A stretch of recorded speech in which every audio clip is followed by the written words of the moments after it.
ഇന്നത്തെ വീഡിയോയിൽ മാർക്കറ്റിൽ നല്ല രീതിക്ക് തന്നെ വർക്കാവുന്ന ഒരു കിഡിലൻ സ്ട്രാറ്റജിനെ പറ്റിയാണ് നമ്മൾ ഡീറ്റെയിൽ ആയിട്ട് പഠിക്കാനായിട്ട് പോകുന്നത്. ട്രേഡിംഗ് പഠിക്കാനായിട്ട് വന്നിരിക്കുന്നവർ മാക്സിമം വീഡിയോ സ്കിപ്പ് ചെയ്യാതെ കാണാൻ ശ്രമിക്കണം. കാരണം ഓരോ പോയിന്റ് മിസ്സായാലും നിങ്ങൾക്ക് കൺഫ്യൂഷൻ വരാനുള്ള സാധ്യതയുണ്ട്. അതുപോലെ തന്നെ മറ്റൊരു കാര്യം പറയാനുള്ളത്, നിങ്ങൾക്ക് ട്രേഡിംഗ് പഠിക്കാനായിട്ട് ഒരു പേഴ്സണൽ മെന്ററുടെ സപ്പോർട്ടാണ് വേണ്ടതെന്നുണ്ടെങ്കിൽ എന്നെ കോൺടാക്ട് ചെയ്യാനുള്ള നമ്പർ ഞാൻ താഴെ കൊടുക്കുന്നുണ്ട്. നമ്മൾ കോഴ്സിൽ പഠിക്കുന്ന കാര്യം എന്ന് പറഞ്ഞാൽ advance level of trap trading ആയിരിക്കും കറക്റ്റായിട്ട് ഫോളോ ചെയ്യുന്നത്.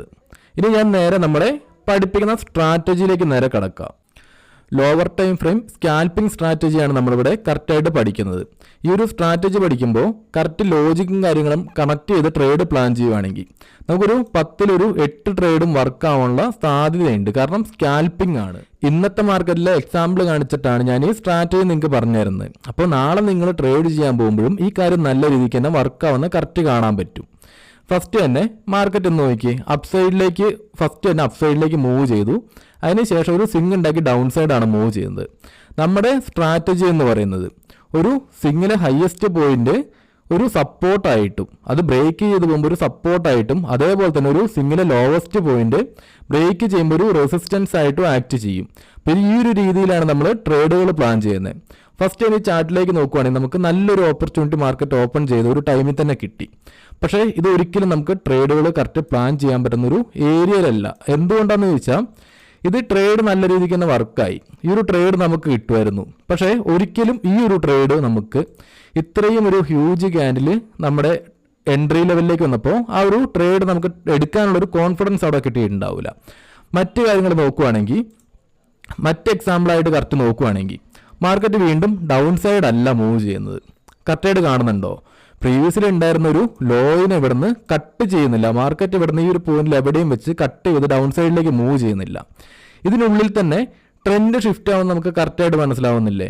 ഈ ഒരു പോയിന്റിലേക്ക് നോക്കിക്കഴിഞ്ഞാൽ ഡൗൺ സൈഡിലേക്ക് വരുന്നു, ഒരു സ്വിംഗ് കണക്ട് ചെയ്തപ്പോൾ ട്രെൻഡ് ലൈൻ കിട്ടി. അതേപോലെ തന്നെ ട്രെൻഡ് ലൈൻ ഇവിടുന്ന് ബ്രേക്കായി. ട്രെൻഡ് ലൈൻ കറക്റ്റ് നോക്കിയില്ലെങ്കിലും ഇവിടെ സ്വിങ്ങുകൾ ഷിഫ്റ്റ് ആവുന്ന കറക്റ്റായിട്ട് മനസ്സിലാവുന്നില്ലേ? ഇവിടുന്ന് സ്വിംഗ് അപ്സൈഡിലേക്ക് മൂവ് ചെയ്യുന്ന കറക്റ്റായിട്ട് കാണാൻ പറ്റും. പുതിയ ഹയർ ഹൈ ഉണ്ടാക്കുന്ന പോലെ ട്രെൻഡ് അപ്സൈഡിലേക്ക് ഷിഫ്റ്റ് ചെയ്യുന്ന കറക്റ്റായിട്ട് നമുക്ക് മനസ്സിലാവുന്നുണ്ട്. ഈ ഒരു പോയിന്റിൽ നോക്കിയാലും നമ്മുടെ സ്ട്രാറ്റജി എന്ന് പറയുന്നത് കറക്റ്റായിട്ടൊരു സ്വിങ്ങിലെ ഹയസ്റ്റ് പോയിന്റ്, ഒരു സ്വിങ്ങിലെ ഹൈ അത് ബ്രേക്ക് ചെയ്ത് കഴിഞ്ഞാൽ ഒരു സപ്പോർട്ടായിട്ട് ആ ലെവൽ ആക്ട് ചെയ്യും, അല്ലെങ്കിൽ ആ സപ്പോർട്ടായിട്ട് പിന്നീട് വർക്ക് ചെയ്യും.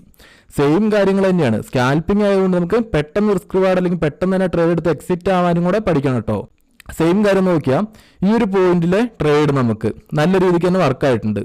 മിനിമം നമ്മൾ ഇവിടെ ഈ ട്രേഡിംഗ് സ്ട്രാറ്റജിയിൽ കറക്റ്റായിട്ട് ഫോളോ ചെയ്യുന്നത് ഒരു ചെറിയ സ്റ്റോപ്പ് ലോസ് വെച്ചാൽ ഒരു 1:2 ആണ് മിനിമം ഫോക്കസ് ചെയ്യുന്നത്. കാരണം പെട്ടെന്നുള്ള സ്കാൽപ്പിംഗ് സ്ട്രാറ്റജിയാണ് നമ്മളിവിടെ കറക്റ്റായിട്ട് പഠിക്കുന്നത്. ഈ ഒരു പോയിന്റിലെ സിംഗിലെ ഹയസ്റ്റ് പോയിന്റ് ഏതാ? ഇതല്ലേ?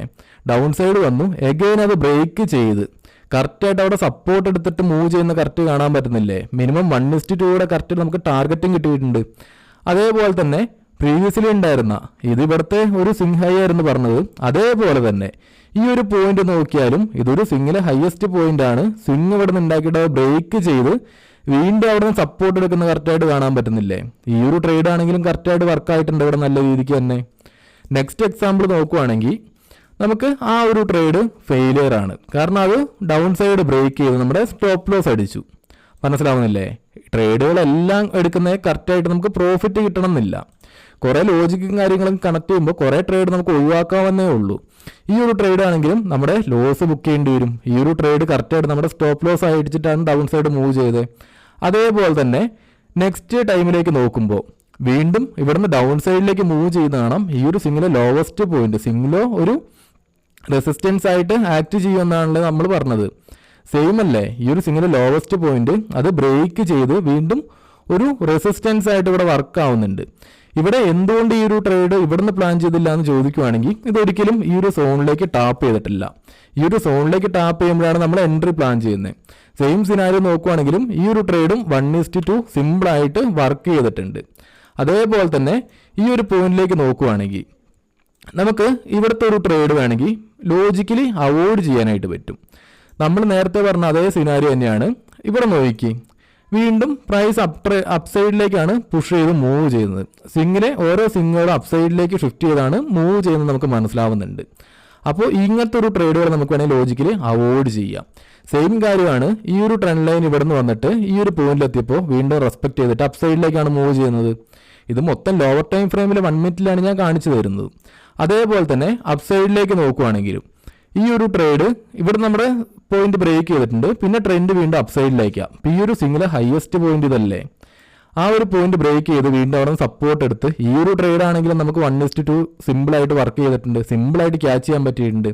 അതേപോലെ തന്നെ പിന്നെ ഇവിടുന്ന് ഈ ഒരു പോയിന്റിൽ നോക്കി, ഇവിടുന്ന് വേറൊരു സ്വിംഗ് ഹൈ ഇവിടെ ക്രിയേറ്റ് ചെയ്തിട്ടില്ല. ഇതൊരു ഈക്വൽ ഹൈസ് ആണ് ഇവിടെ കാണാൻ പറ്റുന്നത്. അപ്പോൾ ഈ ഒരു പോയിന്റിലേക്ക് നമുക്ക് ട്രേഡ് വീണ്ടും അവോയ്ഡ് ചെയ്യാലോ. ഇവിടെ നമുക്ക് ട്രേഡ് ഓപ്പർച്യൂണിറ്റി ഇല്ലല്ലോ. വീണ്ടും പ്രൈസ് ഡൗൺ സൈഡിലേക്ക് ബ്രേക്ക് ചെയ്ത് വരുമ്പോൾ നമുക്ക് വീണ്ടും ഇഷ്ടംപോലെ ട്രേഡ്സ് കറക്റ്റായിട്ട് പ്ലാൻ ചെയ്യാൻ പറ്റും. മനസ്സിലാവുന്നില്ലേ? ഈ ഒരു പോയിന്റിലേക്ക് നോക്കിയാൽ നമുക്ക് ഒരുപാട് ട്രേഡ്സ് ഇന്നത്തെ മാർക്കറ്റിൽ തന്നെ ഇത്രയധികം ട്രേഡ്സ് കറക്റ്റായിട്ട് വർക്ക് ചെയ്ത് കാണാൻ പറ്റുന്നില്ലേ? ഈ ഒരു സ്ട്രാറ്റജി നമ്മളിപ്പോൾ മാർക്കറ്റിലേക്ക് നോക്കിയപ്പോൾ 10 ട്രേഡ് എടുത്ത് അതിനകത്ത് 8 വർക്കാവും നമുക്ക് കറക്റ്റായിട്ട് കാണാൻ പറ്റുന്നുണ്ട്. അതേ കാര്യങ്ങൾ തന്നെയാണ് നമ്മളിപ്പോൾ കറക്റ്റായിട്ടൊന്ന് പ്രാക്ടീസ് ചെയ്ത് നോക്കിയത്. ഇനി എന്താണ് സ്ട്രാറ്റജി എന്നും കറക്റ്റായിട്ട് എങ്ങനെ യൂസ് ചെയ്യുന്നത്, ഏത് മാർക്കറ്റ് കണ്ടീഷനിൽ വരുമ്പോഴാണ് നമ്മൾ ട്രേഡ് പ്ലാൻ ചെയ്യുന്നുള്ള കാര്യങ്ങളും കറക്റ്റായിട്ട് പറഞ്ഞുതരാം. എന്നാലേ നിങ്ങൾക്ക് ആ ട്രേഡിൽ പ്ലാൻ ചെയ്ത് പ്രോഫിറ്റ് എടുക്കാനായിട്ട് പറ്റൂ. ഫസ്റ്റ് തന്നെ ഈ ഒരു സ്ട്രാറ്റജി ഇപ്പോൾ ഹയർ ടൈം ഫ്രെയിമിലെ സപ്പോർട്ട് ആയിക്കോട്ടെ റെസിസ്റ്റൻസ് ആയിക്കോട്ടെ ഇന്ത്യൻ മാർക്കറ്റിൽ നല്ല രീതിക്ക് തന്നെ വർക്കാവാൻ നമുക്ക് മനസ്സിലാവുന്നില്ലേ? ഓരോരോ ടൈമിലും നമുക്ക് നോക്കുകയാണെങ്കിൽ ഹയർ ടൈം ഫ്രെയിമിൽ നല്ല രീതിക്ക് തന്നെ വർക്കാവുന്ന കാണാൻ പറ്റും. അപ്പോൾ അതേ കാര്യങ്ങൾ കണക്ട് ചെയ്താണ് നമ്മൾ ലോവർ ടൈം ഫ്രെയിമിൽ സ്കാൽപ്പിംഗ് എന്ന രീതിയിൽ എൻട്രീസ് പ്ലാൻ ചെയ്യുന്നത്. ലോജിക്ക് ഇത്രയേ ഉള്ളൂ. സ്ട്രാറ്റജി എന്ന് പറയുന്നത് ട്രെൻഡിങ് മാർക്കറ്റിലായിരിക്കും ഇത് കൂടുതൽ വർക്കാവുന്നത്. മാർക്കറ്റ് അപ്പ് സൈഡിലേക്ക് മൂവ് ചെയ്യുകയാണെങ്കിൽ അവിടെ നിന്നൊരു സിംഗിൾ ഹൈ, ഇതിനെപ്പറ്റിയൊക്കെ നമ്മൾ ഡീറ്റെയിൽ ആയിട്ട് പഠിച്ചിട്ടുണ്ട്. ട്രെൻഡ് ലൈൻ സ്ട്രാറ്റജിനെയൊക്കെ പറ്റി നമ്മൾ ഡീറ്റെയിൽ ആയിട്ട് തന്നെ പഠിച്ചതാണ്. അതിനകത്ത് തന്നെ കറക്റ്റായിട്ട് പറഞ്ഞുതരാം.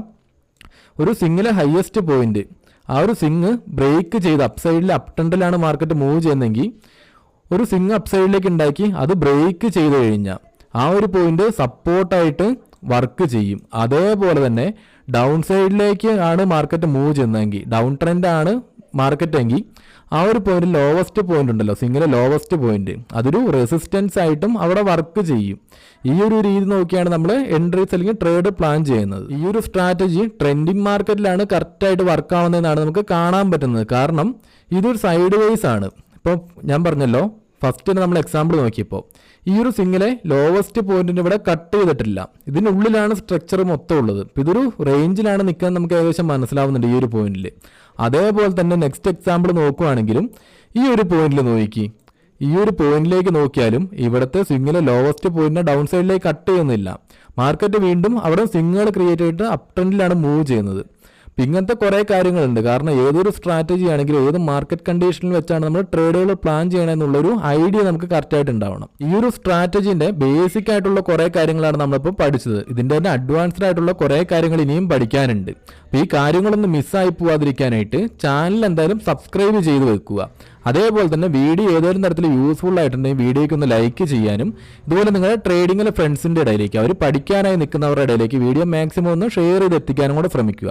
എന്തെങ്കിലും പേഴ്സണലിലുള്ള കാര്യത്തിനാണ് കോൺടാക്ട് ചെയ്യണമെങ്കിൽ നമ്മുടെ വാട്സപ്പ് നമ്പറും വീഡിയോൻ്റെ താഴെ തന്നെ കൊടുക്കുന്നുമുണ്ട്.